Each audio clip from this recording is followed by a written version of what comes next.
I just don't see them potentially being ranked above Panathinaikos. So that's how my first two seeds look like: Panathinaikos and Real Madrid. Oh no, I was like, Real Madrid. Why are you talking about Real Madrid? Why are you comparing? No, Real Madrid is number Real 3 Madrid? in my power rankings. In mine too. You have Olympiacos number 2? Yeah, I have Olympiacos number 2, and with Panathinaikos, I just really don't have anything to add except that their second unit could easily be a great starting lineup in the EuroLeague. I mean, their second unit, looks like Lorenzo Brown, Slukas, Grigonis or Papapetru, Juancho, and Omer Yurtseven. Come on now.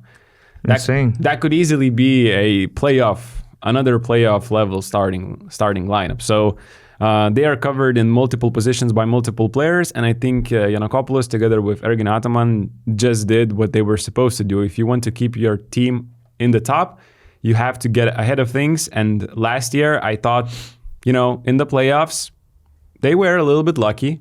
They played great in the Final Four, but in the playoffs, they were this close from losing to Maccabi Tel Aviv, who were without Wade Baldwin. And I think they saw that as a potential threat that they need to upgrade their team. And they did just that, adding 3 great players. So Panathinaikos is my number 1 as well. The only way I could see Olympiacos being ahead, like in number 1 spot in these power rankings, is if Keenan Evans was healthy.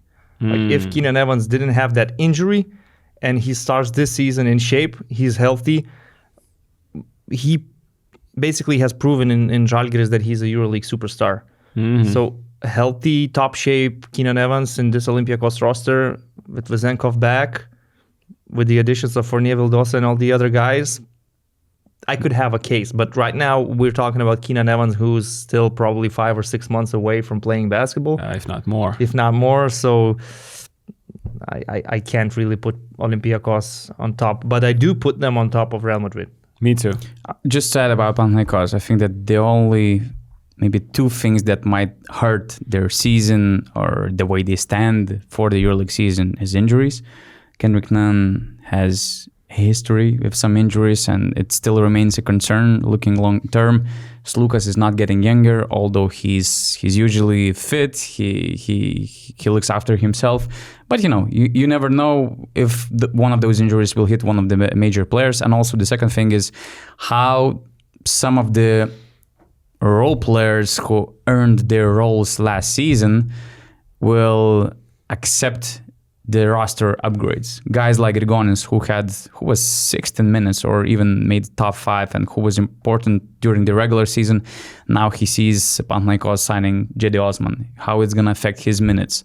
One thing it is to keep Kyle Gaia and Balcharovsky on the bench. Now, I'm not sure how Yurtseven potentially accepts playing 10, 12 minutes per game if that's the case, because Lazort, he doesn't want, have a smaller workload. No, he's fine playing 30 minutes and he wants that.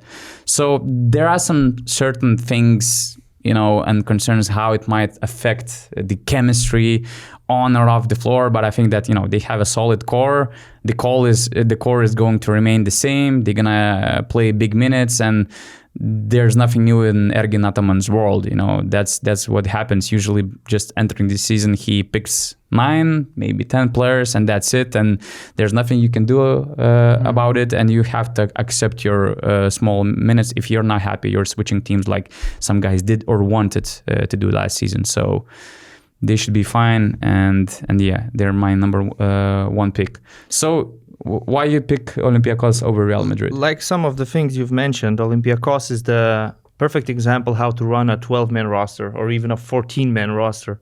They have so many options at every position. They're stacked in certain positions. Like if you look at their centers, Moses Wright, Mustafa Fall, Nikola Milutinov, all 3 together, and then you have Filip Petrushev as well. And then you have Vezenkov and Peters taking most of the minutes, playing in the 4th position.